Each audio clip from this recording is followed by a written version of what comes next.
Make 2020 fantastic. Come to AireCon, 13th to the 15th of March, and you can meet some fantastic people, play some fantastic games. Just everything is going to be fantastic. You can get your tickets now by going to airecon.co.uk/tickets or by following the links in the show notes. And now, on with the show.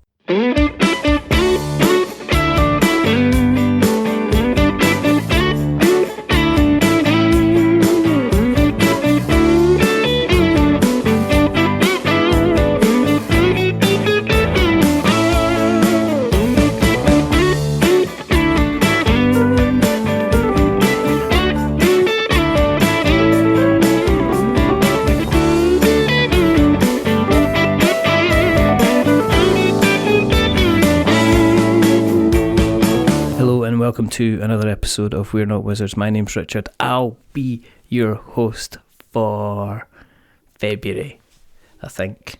I'm not sure. Maybe. There's things you can do. You can do many things with games, but make sure you're getting them to the table. You don't want to keep them in the cupboard. You maybe want to take them off the shelf. But it depends what kind of shelf that you've got. Do you maybe have a wooden shelf, a pine shelf, a plastic shelf, a metal shelf? It doesn't matter. But sometimes if you want that shelf to give you good advice on what you should be getting off the shelf in the first place, maybe you should be looking at the girls' game shelf. Because joining me from the girls' game shelf, I've got AnnaMaria Jackson-Phelps. Well, hello there. Hello. How are you? I am a good, I'm a 9.7. That's out of 10, I hope. We'll see how we go. Ask me at the end. All right, I will. And I'll tell you what it's out of at the end, basically. You are part of the Girls' Game Shelf. You're also getting involved in Board Game Quest. You do a little bit of work alongside Pencil First, which is one of my favourite publishers in the world. Edo is a delight and a charm. He is. But we're going to put that all to one side because we're going to talk about your good self, because I believe there's other things that we need to talk about as well that we'll get around to, but we'll keep everybody in suspense. First of all, for everybody who's listening along for the first time, the reason that we do this is because there's still not enough podcasts out there about board games and tabletop. iTunes have changed their search engine. It makes it impossible for you to find any of them at all. And the second reason that we do this is because I just wanted to speak to AnnaMaria, so there you go. Simple as. And if, and there's few things in my life as I age that I'm allowed to request and actually happen, because things are kind of going out with my kind of control, like walking and talking and my eyesight and my hair, which has decided to uprooting and decided to grow in my ears instead. But that's a completely different... That's my midlife crisis podcast, which will be coming out, called, I thought I was going to be a musician. So there you go.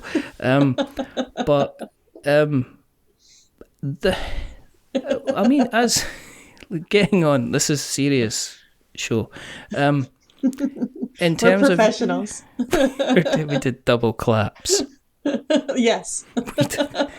Everybody's going, what's that? You don't know because you're not a professional podcaster. So there you go.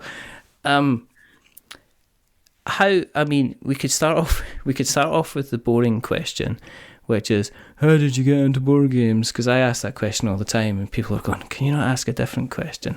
So what I am going to be asking instead is a question that's just going to appear in the front of my head, which was, are you always been quite creative then? I mean, have you always been kind of, if I gave you like a pad and a pen as a young child, were you always the person you would come back 5 minutes later and there would be like something a scribble or a drawing or some kind of piece of writing or something like that? Have you always kind of been doing, have you always had like a busy creative type mind? Yeah. I worked in art before I worked in board games. I'm a painter. Oh, And I play a couple different instruments. So I guess all of the above. I just like to do things, and anytime I find something new, I like to apply myself to, get a little good at it anyhow. I like to say, jack of all trades, and absolutely master of none. So I dabble. I dabble in a lot of stuff. I dabbled a lot. Were you playing instruments from a young age then? Yes, yes. Piano lessons starting at 3. Really? So, yeah. Wow. Were you like one of those child prodigies? Oh, not at all. Yeah. I can still play a little, but I remember distinctly the appeal of going to piano lessons when I was a kid. Was the piano lesson? The teacher lived across the street, and she gave me donuts after we were done with the lesson. So it was the donuts and maybe a little less the piano at that time. That was kind of the appeal. Did you? Because piano's one of these things where people go back and they go, "Oh, I wish I'd kind of kept on with the lessons." Because otherwise, because I'd be heading up, I'd be opening for Ariana Grande at the moment, that kind of thing. What was it? What else was it you played again? I play the flute, I play the oboe, and I play the trombone. So you're like a walking one-woman band. I could do the part in Mary Poppins where the chimney sweep is doing that. Yeah, I could do that. That would be like my dream job. That would be fantastic. Not wait. I want to clarify that being a chimney sweep is not my dream job. It's the I just part where wanted to say that that's that is one of these unfortunate roles that's probably dying out in the completely developed world. But I'm sure maybe there's a chimney sweep con or something like that. Or, I'm sure, what happens nowadays is because we're moving away from being like an industrial nation, that maybe there are some old factories that have chimneys that you can just fulfill some kind of dreams. Do you know, I'm going to take this and turn it into a chimney sweep game. So that's going to be my next idea that I developed. Right, okay. Yeah. How does the chimney sweep game work? Is it... No. I can't, I can't divulge the secrets just now, or else other people will be like, chimney sweep game. And then suddenly 2021 is going to be all chimney sweep games. So I have to be exclusive. I think it has to be a push your luck game. Oh, absolutely it does. I think, okay. Here we go. Okay. We're making up a game on the spot. Okay. You are a chimney sweeper in a very, very posh house. Okay. Because the person is quite posh, they're a little bit stingy as well. So they've decided that you're not allowed to use your normal blankets to cover the furniture, but they've only given you so many blankets, okay? Oh. So what you've got to do is your blankets only cover so much of the room, but you've also got to sweep the chimney. Now you've got to decide. It's a pressure luck game, so you're going to decide how far you're going to be sweeping the chimney. And if you sweep the chimney too much, you're burning cards in your deck, and you'll eventually, if you produce too much soot, it covers various items in the room, and if you cover too many items in the room, you lose. I like it. Boom. Yeah, I think we're done. I think That's put a name on it, put our names on it, and let's just do it. We can get started tomorrow. Over. That's it. Edison. Cardboard Edison done. That's it. 2020 winner. 2021 winner. You heard it here. You definitely. Did you so have you kept up the musical instruments then? I don't play any wind instruments right now. Just we move a lot, so but I still have a piano and I still play that regularly. It seems funny actually. I say I bring this gigantic piano from place to place with me, but I don't bring a little teeny flute case. Yeah, I could just imagine pack the trombone and the trumpet and the tuba and the oboe. Just like multiple bags under your arms. Except what you're saying is, I don't take my stuff far at all, but, it's like you're just picking up like a piano in one hand and sticking it on the inside of your jacket, and it's like, okay, we're going. I'm packed. You just slip away. I'm away. is it quite... Because the piano is always one of these things that you're continually learning. Because I know of people that like they play the piano and it's like, I can reach a certain point where it's almost like your dexterity can start to give out, unless you're practicing all the time. Or you could just say, well, I just can't get the notes kind of quick enough. So do you play it just more for like fun, relaxing? Do you actually go out and gig, kind of thing? No, I absolutely don't gig. Sometimes for a couple of holidays, we went to like older folks' homes and played the Christmas carols and that sort of thing. But besides that, I mostly just play either for myself or do a little bit of practice just to keep my hand in. You ever been tempted to do like theatre stuff? Like, because we always used to have like there always used to be like a pianist who'd come in and do like the Amdram. So you'd have, it's like, the Forsyth Singers present Oklahoma with elephants kind of thing. I can only imagine, gosh, between the time for rehearsals and just having to keep repeating it over and over again, that might get a little tedious for me. Especially if somebody couldn't hit that note. Yeah. Do you know what I mean? You're like, and we're going to restart over again. And we're going to restart. Yeah, no. It's Jerry. He's the president's son of the club, but he just can't hit that top B. There's a bright golden rains on the meadow. Oh, God. Jerry, no.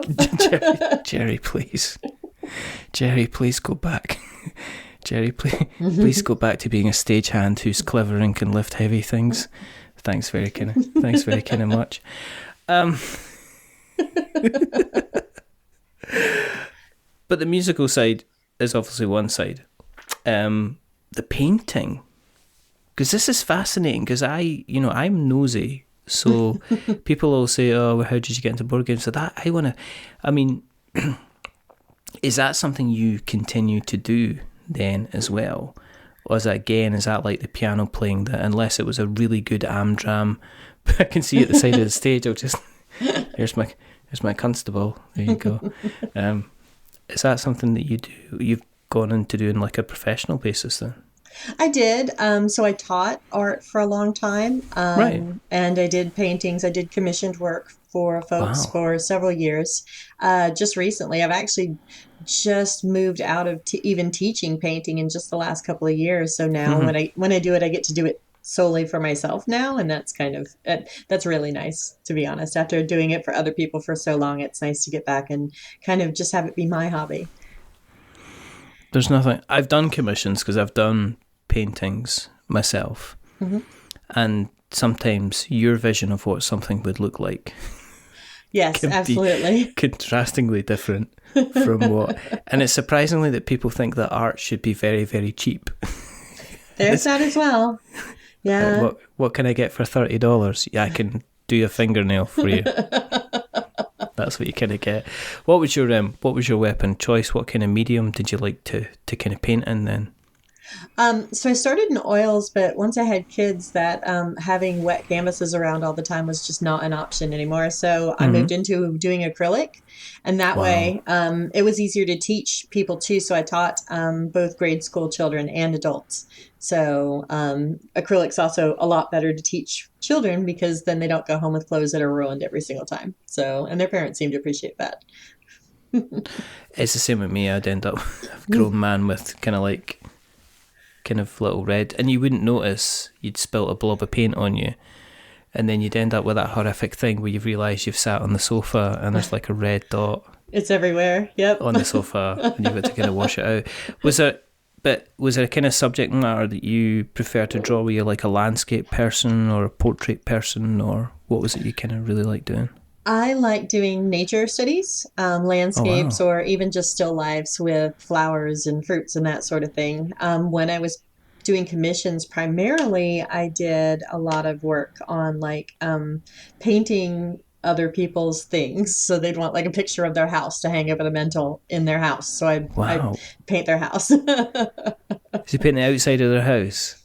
So they could have a picture of their house outside their house. So in case they forgot while they were inside the house what the outside of their house looked like, they could look at the picture and go, "Oh, that's my house. Yeah, I remember now."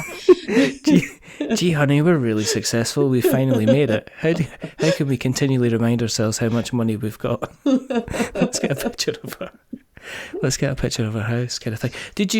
Were you quite a detailed artist then? I mean, would you go right into, the kind of the brickwork, or were you, what kind of style would you generally kind of follow? Well, and that in particular, I mean, that goes back to what you said about commissions. Maybe I would start to paint something and think it looked better, a little bit more, I wouldn't say abstract, but impressionist. And then I would get the, oh, I don't see the fluting on the columns kind of comments. So we would paint in all the fluting on those bloody columns. Exactly. So I think you'll find there's 1.3 million blades of grass in our lawn. Oh, okay. It's true. Oh my goodness. It's a Yale lock we've got as well. Nobody's going to notice. I'll know. Okay. How much was it you were giving me again? $30. Oh, okay. And exposure. Don't forget exposure. I love that. The best thing about exposure is to say, people die of exposure every year. Right? That kind of thing. But also with, I've seen that. It's just, let's kind of do it. But, so, you said you've kind of moved away from the kind of the teaching kind of side of things. So when did you start kind of getting into kind of like the games kind of media? I mean, I guess the next question is, when did you first kind of get involved in modern board games? Because everybody talks about Monopoly and stuff like that. But do you remember how you kind of got involved in the kind of the silver age of board games, as they would say? Yeah, I'd had, so one of my sisters and brother-in-law live in Belgium, and they've been part of the German board game scene probably the early 2000s. So they'd come over and visit, and they'd bring things that we hadn't seen before. But I think it really kicked off when I met my partner, who I met at a tabletop role-playing game. And then I started introducing to board games. And so I wanted to introduce him to more and more stuff. So, and so our collection blossomed, which is the nice way of saying we got a lot of board games all of a sudden.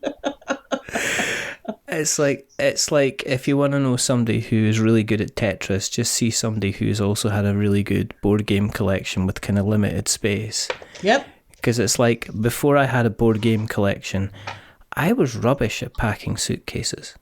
Absolutely dread. I would there'd be, either half full or it would be all unorganized. And now if you give me a suitcase to pack, I can tell you exactly how many clothes it's going to fit, what size it's going to be, what shape it's going to be, what way I have to put everything together in order to get it in the one suitcase. I am a kind of a suitcase master, and that's the same with everything. If I go to the supermarket and I come back with the food shopping, I can fit that all in one cupboard.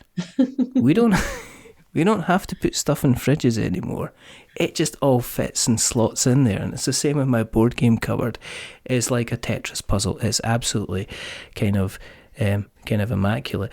Do you still have the first game that you purchased that you would consider a modern board game then? I do. It was Ticket to Ride Europe. Wow. It's still my favorite Ticket to Ride, as a matter of fact. So we still have that one. Yep. Yeah. I think it might be, I was just thinking, I don't know that we've got a ton more maps than that, honestly. For a while we had all of them, and then we were like, this is a lot of Ticket to Ride. So we kind of pared it back down. It's like Power Grid as well. People kind of they get really into Power Grid. Yes. And they go out and get all the 52 different flavours of Power Grid, and then you see them in 6 months' time, and it's like, well, you could bring your Power Grid collection, and they've only got back down to the base game and one other one, because they have all the expansions, but they never kind of bother playing them. So they end up going, I spent $120 on this, and I'm just not getting anything out of this, and I'm just having. It's Totally. absolutely true. And I get the idea of collecting. And Mm. if you're a completionist, then go for it. But I Hmm. always urge folks to kind of take a look at their collection and see what they're actually playing, what comes to the table within a 6 month or even a 12-month period. And if there's stuff that's just not making it to the table, maybe you clear that space for other board games. So, Yeah, yeah. I got that, and I've started doing that. There's a couple of games that I'll always hold on to for nostalgia reasons. I mhm. reckon the same reason you've got your kind of like your Ticket to Ride Europe. I mean, I've got like Mice and Mystics, Yeah. and while I can't confess I've played it too regularly of late. It was one of the games that I've played with all of the kids, so therefore it has that kind of and it's a storybook kind of game, and it's it's one of the ones that a lot of people, well, I have a lot of fond memories of, so I couldn't imagine me kind of wanting to get rid of it. But on the same time, I'm a bit less kind of holding on to games for the sake of playing it, and especially when I go through and say, well, actually, how many times have you played this? And if you haven't felt the compulsion to play it, should it still be there? Right. Yeah, I think it's important. I think sometimes in the hobby, we talk a lot about how large someone's collection is. And, if they've Mm-hmm. got the space or they just have the desire to have 500 or 1,000 board games, good on them. But, Mm-hmm. for the average board gamer, a collection of about, I don't know, I would say even 60 is probably well more than enough to have some fantastic game nights and get to play everything that you really, really enjoy. Yeah, and getting it to the table more than once, because then Exactly. you start to learn strategies and stuff like that. There's games. There's a lot of merit in having a game that you get to the table 5, 6, 10 times, because then people start to learn it like they learn chess.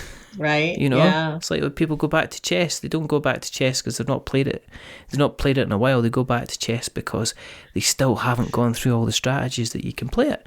And sometimes I'm guilty as everybody else, especially, and you'll be the same if you're creating kind of content for games. Right. And a lot of the time you'll get like a minimum number of plays before you're kind of like, well, I played this in a rush to kind of get it played instead of letting it breathe like a wine Yeah. kind of thing, Yeah. you know? Like a wine. I like that. Um, who do you generally play games with? Is there a set group of people? Is it family? Is it, your partner? Well, I do play a lot of things with Ben. So even Hmm. when I was still tracking my plays, about 50% of everything I played had him involved. And one of our writers lives nearby as well, Benita, who writes for Girls Game Shelf with me.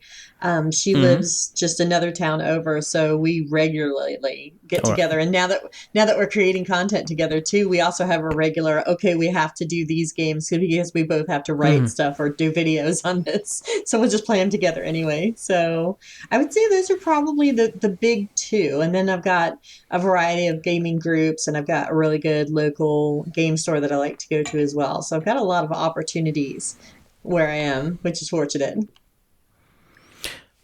So you're still getting quite a good chance to actually play games that you kind of want to play for fun, as opposed to having to play games to kind of create something for them. Then.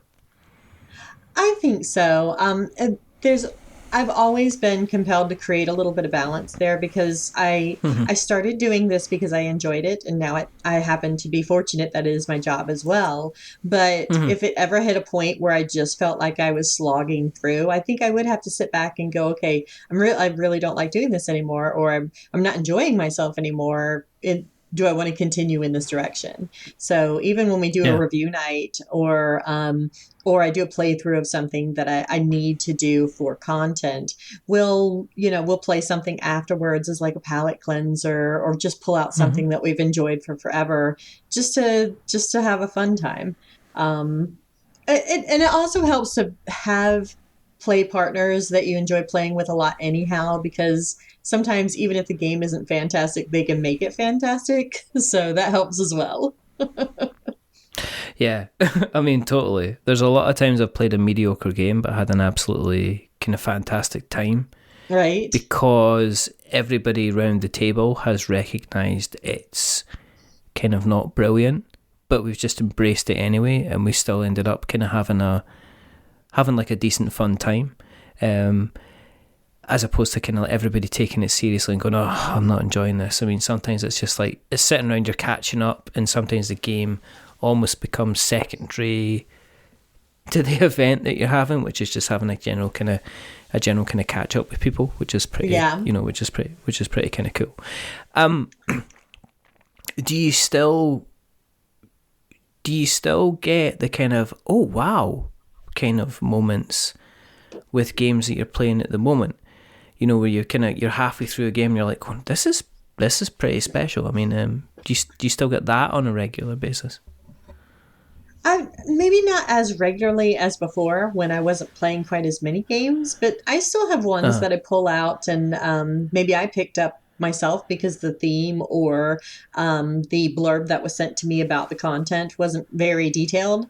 And then I pull them apart and I start really kind of digging into the meat of it. And yeah, that's always a fantastic discovery because there's something there, whether it's a really cool mechanic or a variation on the theme that you haven't seen before or something like that, that really kind of, I don't know, there's a spark there and it makes it really super interesting and it makes the game special and the gameplay special as well. So yeah, I'd say I still have some.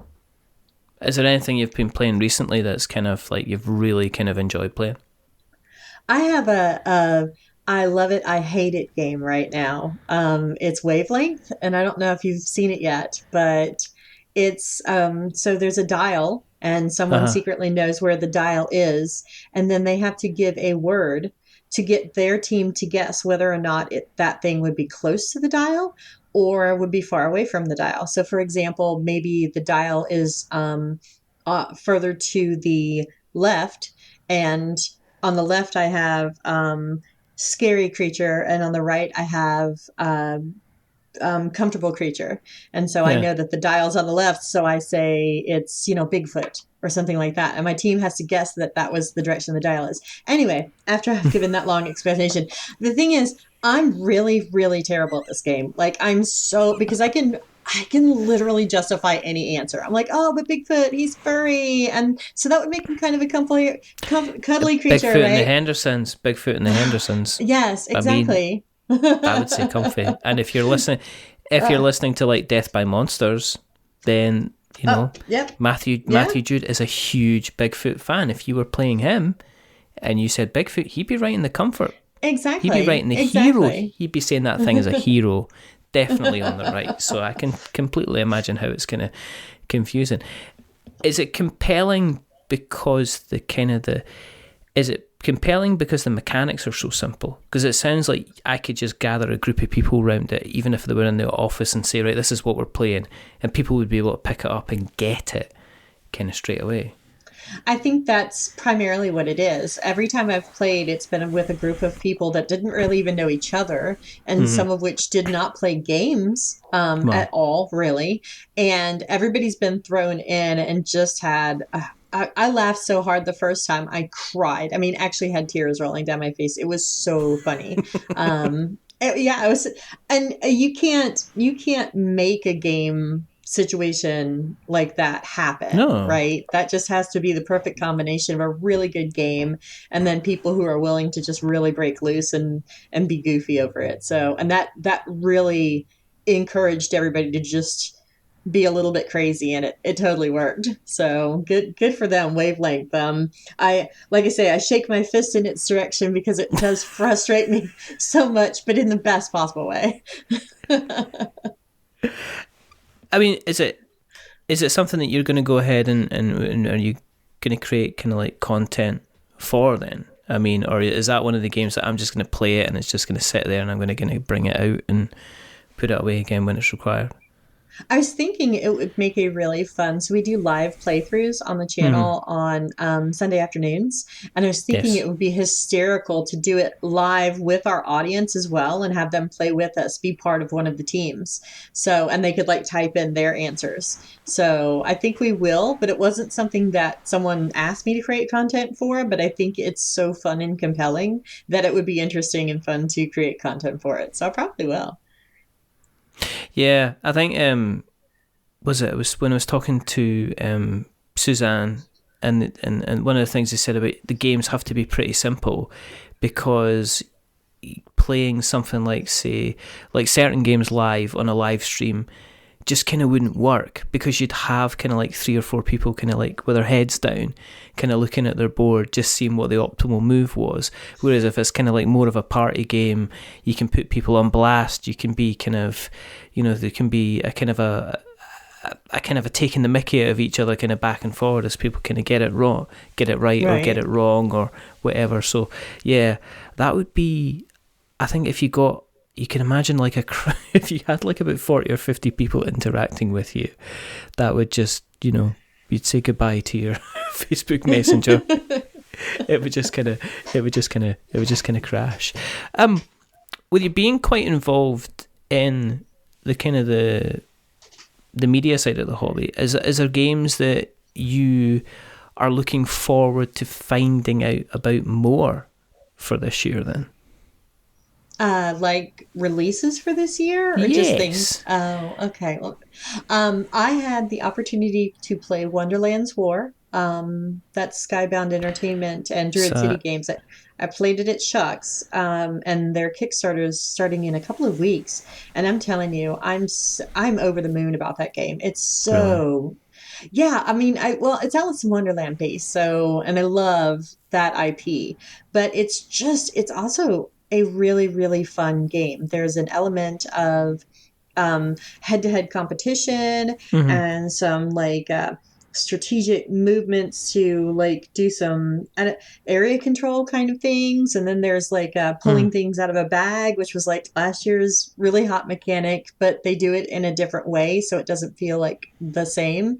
Um, Great combination of mechanics, fantastic art, just over the moon about the art. Yeah, so Is it Mr. Cuddington that's doing that? yeah, it is. Yeah. So I'm super, super, super excited about that one. That's probably my very next one. So that I'm excited about. There's a lot Because coming this year. There's a lot of good things coming this year. I remember I had James Hudson guested on the show Yeah. about a couple of years back, and he mentioned Wonderland then, and he's like, "Oh, it's an exclusive. We're going to be bringing it out." I was like, "Okay, that's fine." And then he never spoke about it, because I think that was when he moved to start working at Skybound. Yeah. And then everything kind of, as with all kind of game development, stuff kind of goes and gets changed and kind of thing. And I thought for a while, did he just pluck a name out of the sky to get me to shut up? Because because he was like, we've got Masquerade coming out. And I was like, right, okay, we've got Sorcerer's City coming out. It's like, okay, we've got Tidal Blades coming out. It's like, I'm not hearing the W word here, James. Did you just, say something to get me to... Because, and I completely would understand if somebody just told me something to shut me up. I would help them, if I was in their situation. But then he's like, all of a sudden it came out, and I was like, I know I know this game, I know the mention, especially the artwork with the Cheshire Cat. I think I saw that kind of variation. I went, this could be pretty cool. This could be Yeah. pretty cool. So yeah, I'm interested in that. Oath is obviously, it seems to be the big kind of buzz. We've got Wednesday night we'll be doing a live stream on Twitch and we'll be playing Oath for everyone. So if you want to take a look, check us out on Twitch on Wednesday night because we're going to get to play it. Yay. I'm super excited. End of podcast. I can't do this. You can't even just, I am Jack's jealous rage. I'm going to put this episode out after the Wednesday. so there you go. I'm going to put this episode out after the Wednesday. So everyone will know it's still on my Twitch after that Wednesday, Oh, and then to watch then, later. Okay. Right, okay, then that's fine. Okay, I'm not going to win this.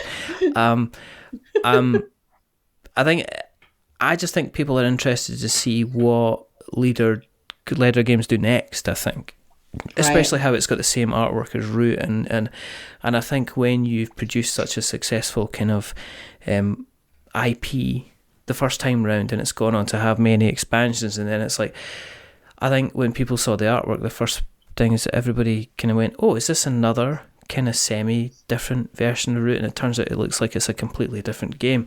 We're obviously going to have to tune into your Twitch stream to see how fantastic it is. It is going to kind of be, talk about taking the wind out of somebody's sails. I don't know. Anyway, with the speaking of content creation and obviously jealousy, I suppose we might as well bring that in. What made you decide to kind of go, okay, I'm enjoying the games, I'm enjoying playing the games, I've actually got something to say about this, and I want to kind of help, I want to get that out there. I want to tell people about what I think.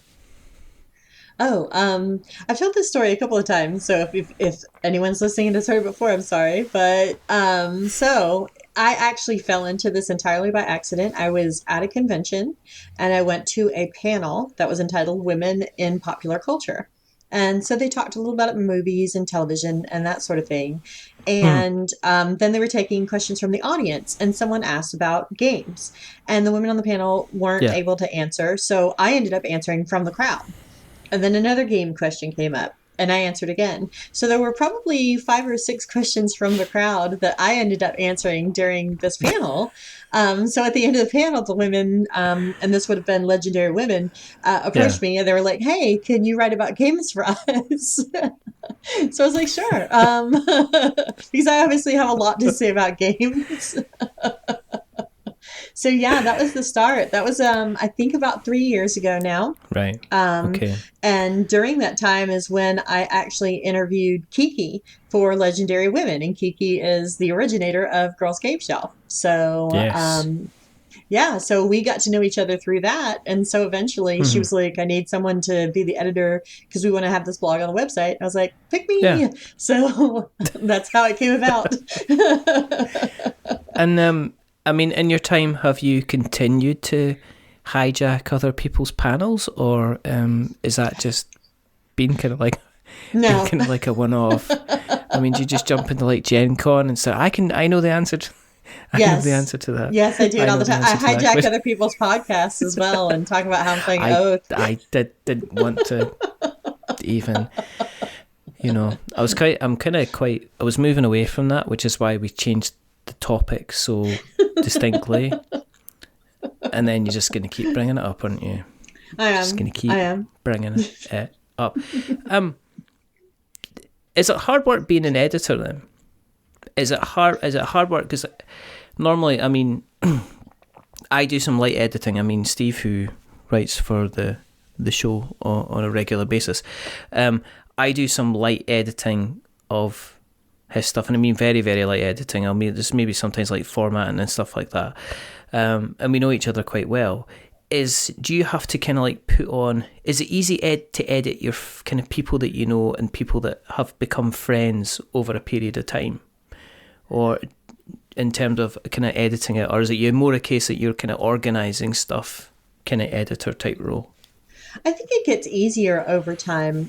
Michelle Ridge, who is the puzzle mistress and does like bunny plays on Twitter, and she has a whole host of puzzly things she does. She was her first writer who was not me, and before we knew each other, editing did take longer, and I had to go through things more. But the more women we bring in, and I should also throw out that we let everyone have their own voice. So if you read through the different content, even if Michelle's reviewing something, or Benita is, or Fratessa is, or who is, you can tell who it is because their style is how they speak and how they like to convey things. So I'm a pretty light editor, but it really does get easier the longer the longer that I'm working with someone, because I get to know them and how they like to craft their content, and they get to know me and the things that I usually will catch or say something about. And so they just go ahead and work it in before I even get, like, like colons, like actually putting colons in. So, Oxford commas. Oxford yes. commas. Are they important, or are they not important? Yes, they are important.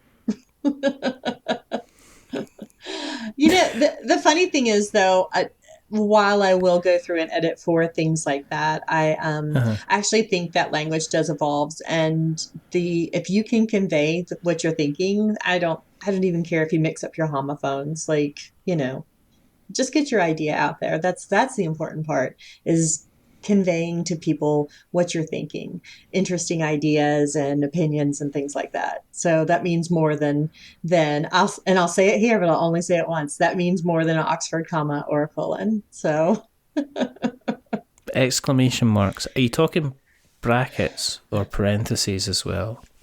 Oh, I mean, just expanding on stuff. I write like a talk, which means that, I am desperate need of an editor, but I won't let anybody edit my work. So it's almost a case that it needs a full stop, and it sometimes needs entire paragraphs just deleted because it's just like a word stuff. But I am a strong believer that the medium itself in board game critique kind of needs to move more into experiences instead of just an opinion. I think that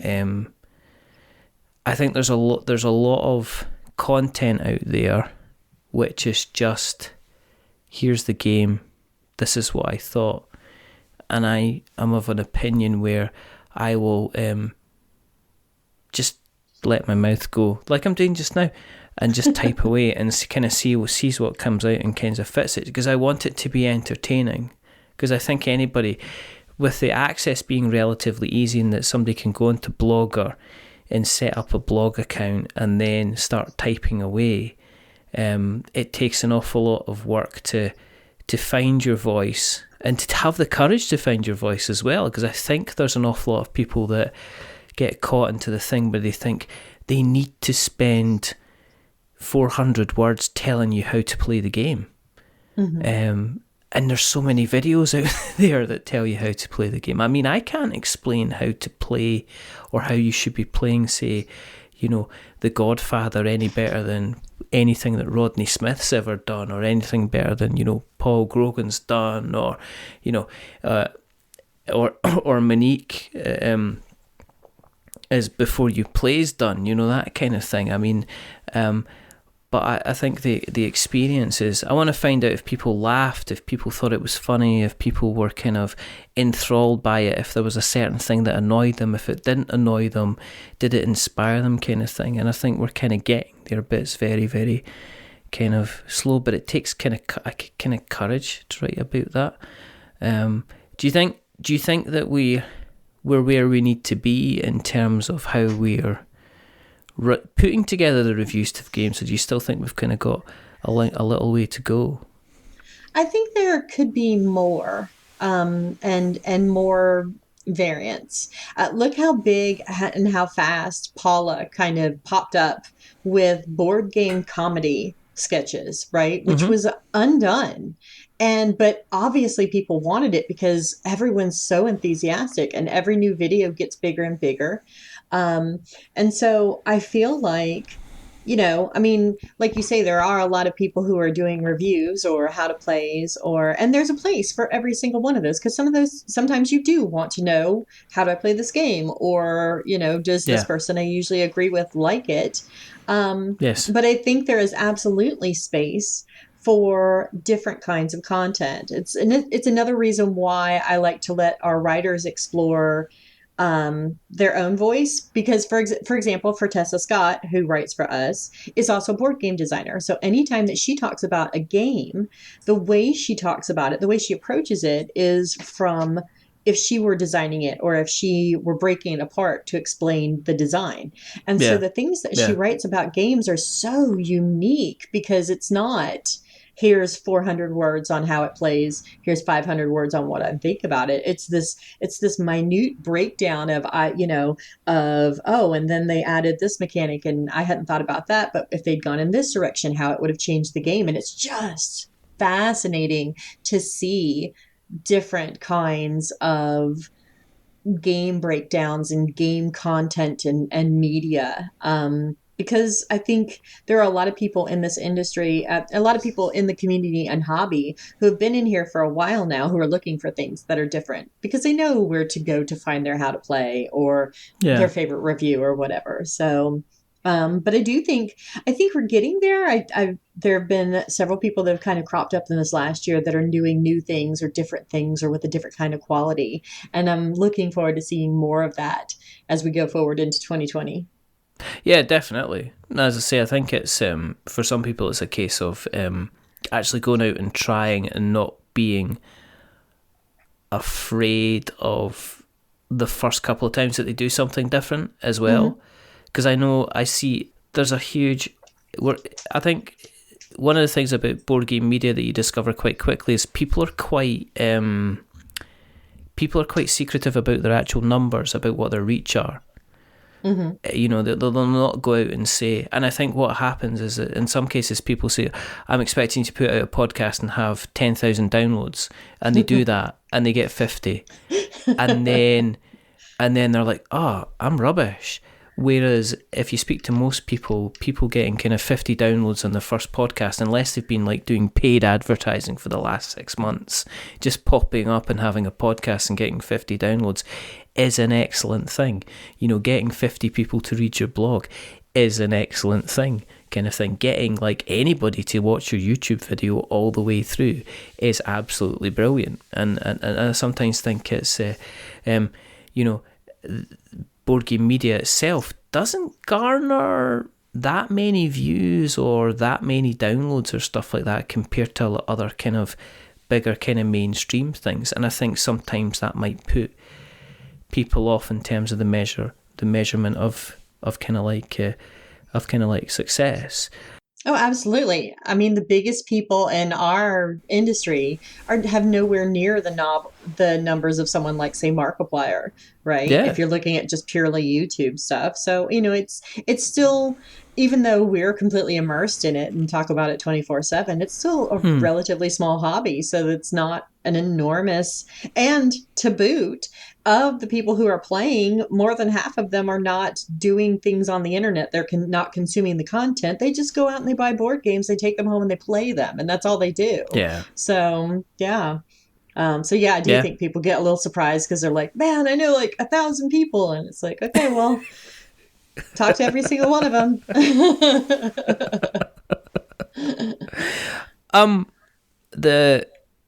The girls' game shelf is all about kind of inclusivity.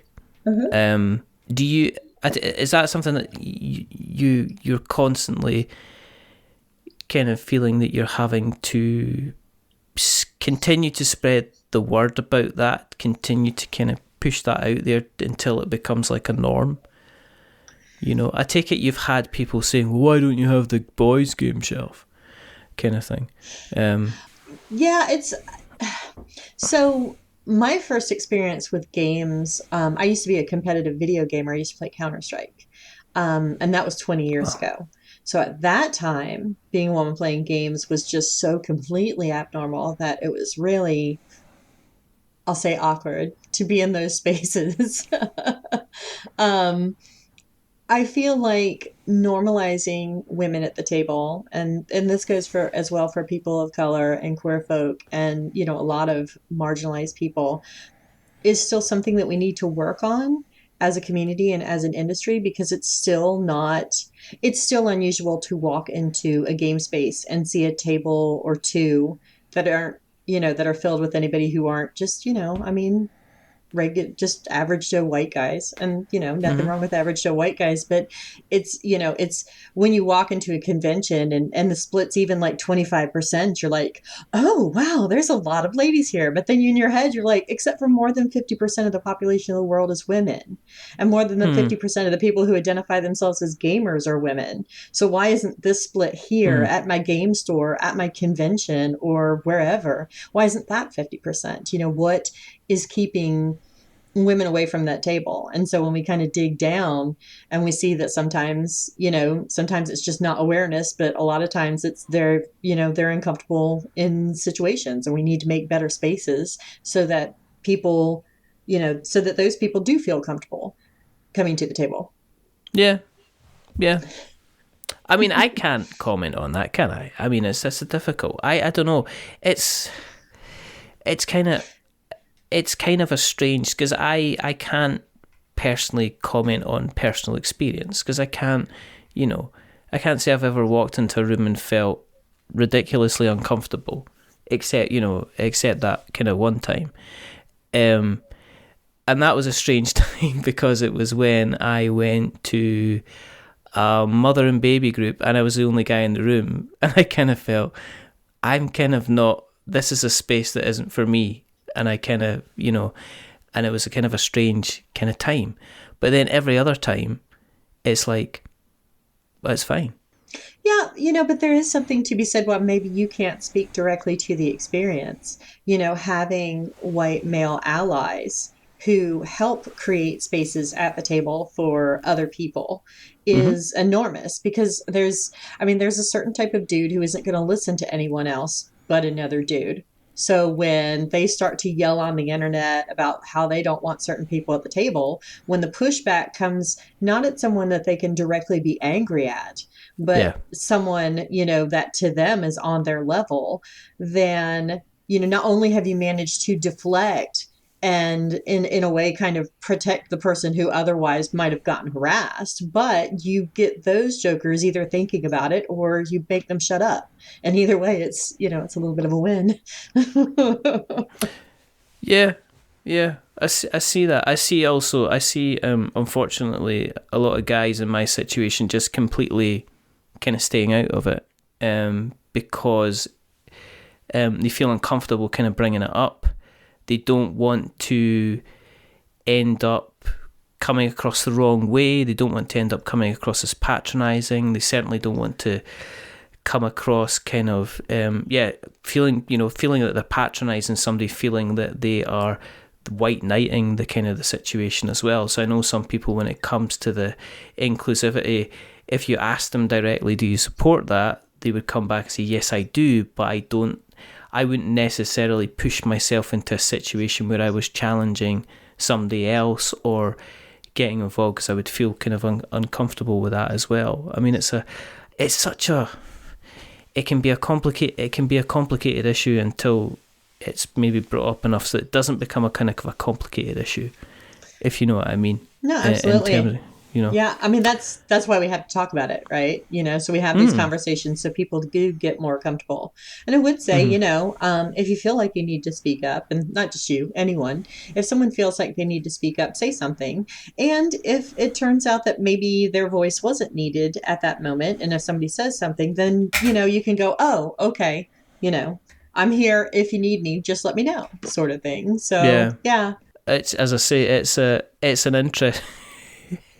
It's an interesting place, because there's different kind of, I guess, makeups, splits and stuff like that, depending on kind of geographical areas as well, and depending where you are in the world. Sure. Based on where, especially on kind of like in the kind of the country. I mean, in terms of kind of ethnic diversity and background. I mean, I was born in the mid-70s, and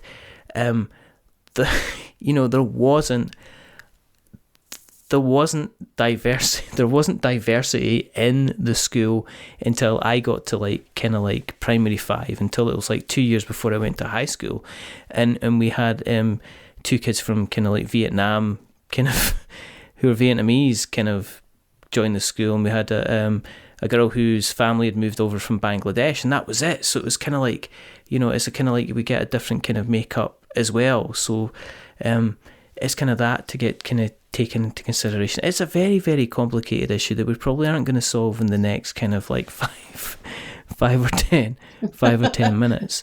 We're professionals, we can do this. We've done a double clap, as we said at the beginning. Yes. But also, at the same time, I mean, you mentioned in the Fantastic Green Room, which we just had recarpeted, that you're going to be involved in this year. This is a year that you bring out your design game.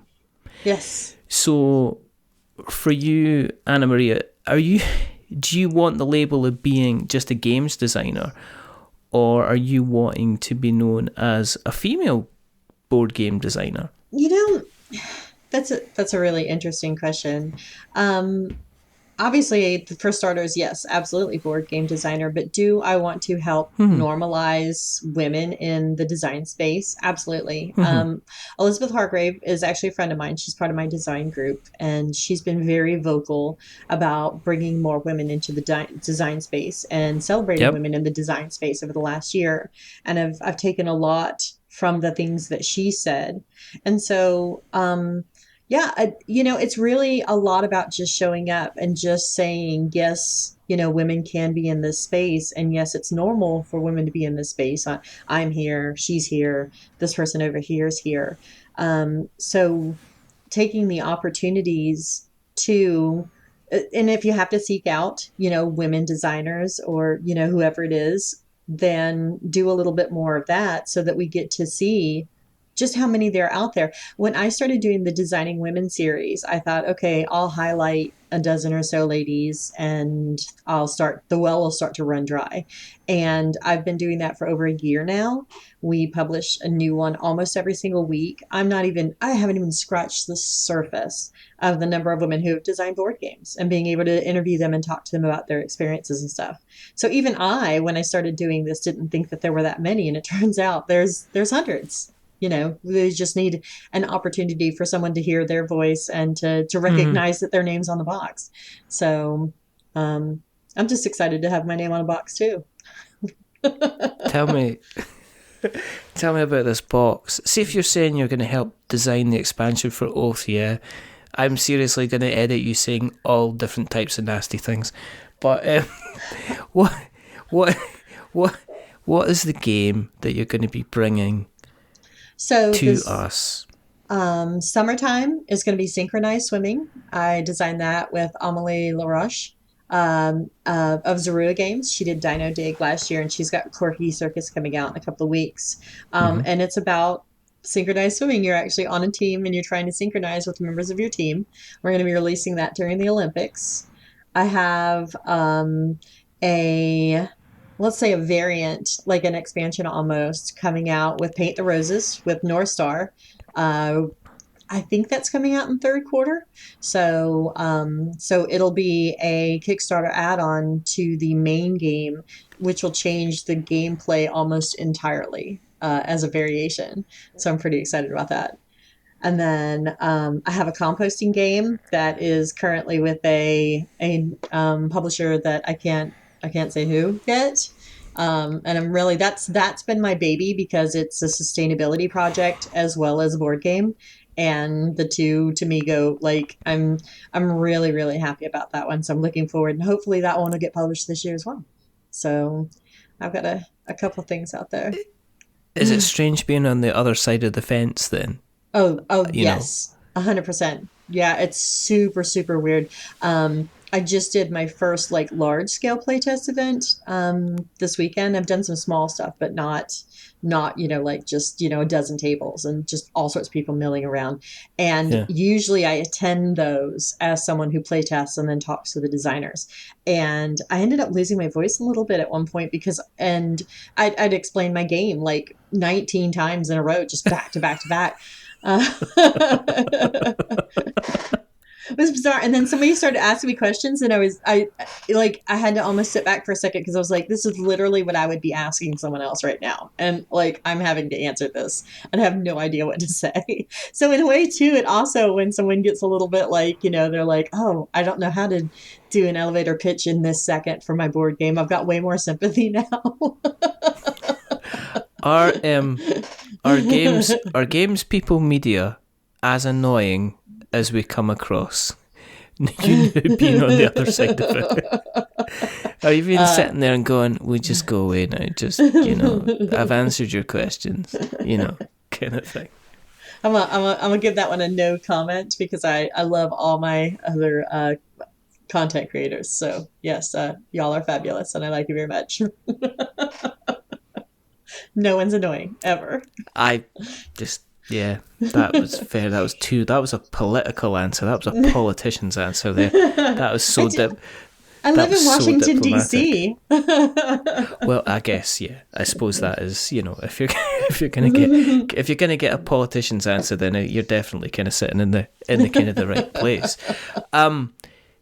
What does that? Okay, I was going to ask one question, but I'm kind of slightly swerving to get another oath joke in. No, I'm not. I'm gonna.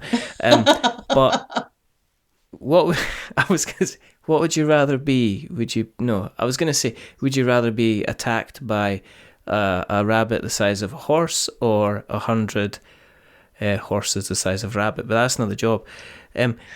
If things, say you're going down the Terry Pratchett trouser leg of time. Okay. Oh my goodness! Do you know that's my favorite author of all time?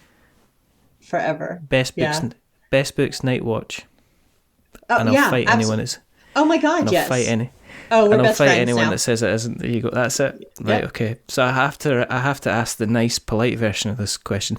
But if you're going down the trouser leg of time, okay, and you had the choice of staying in what you're doing just now, Board Game Quest and the Girls' Game Shelf and the marketing stuff that you're doing, and that just really takes off and everything's going well with it, or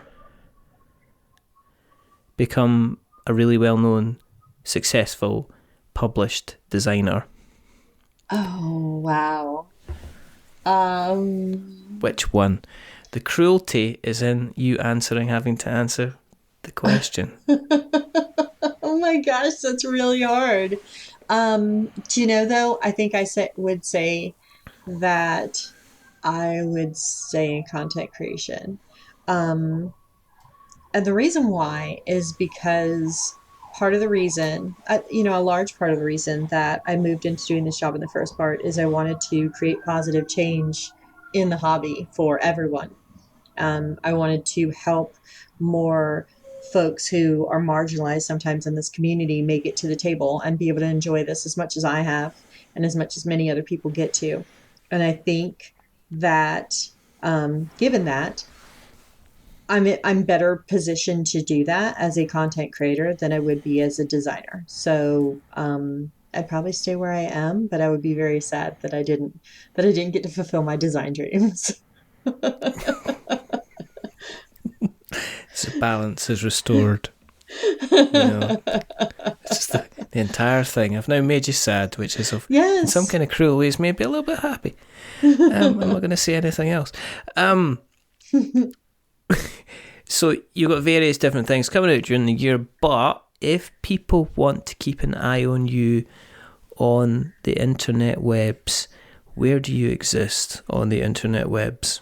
I'm everywhere. So the website is girlsgameshelf.com. You can find me on Twitter at girlsplay_games or girlsgameshelf. I'm on Instagram as Girls Game Shelf and AnnaMaria Jackson-Phelps. And our Facebook group is also, surprise, Girls Game Shelf. So, and you can also find me on Board Game Quest writing reviews over there. So, like I said, a little bit everywhere. And if you approach me on Twitter, I'm there all the time, every single day. So if you want an answer, that's the best place to send me a DM. But make sure it's a nice DM or else I'll just be mad about it. So that's me not sending any DMs then.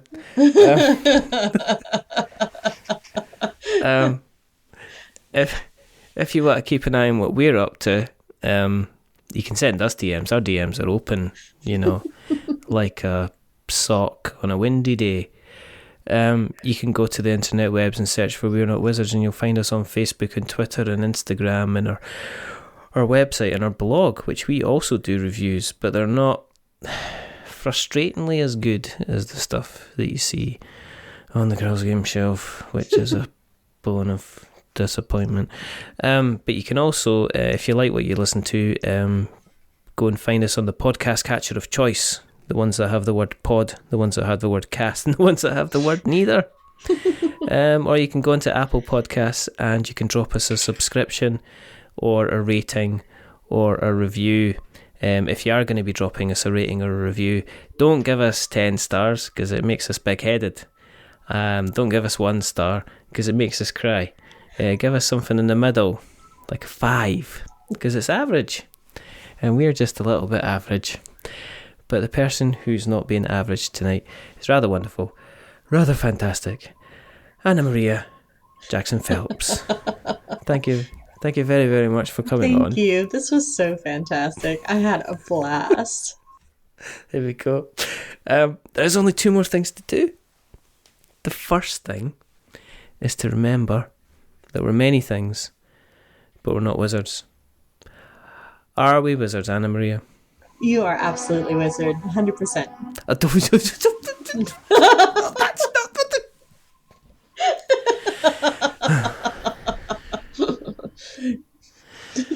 And the second thing is to say goodbye.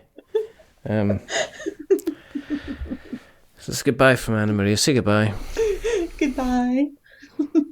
And it's goodbye from me. Remember, stay safe.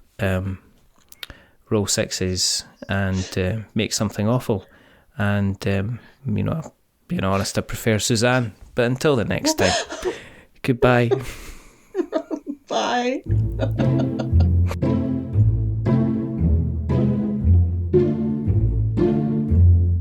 A wizard is never late.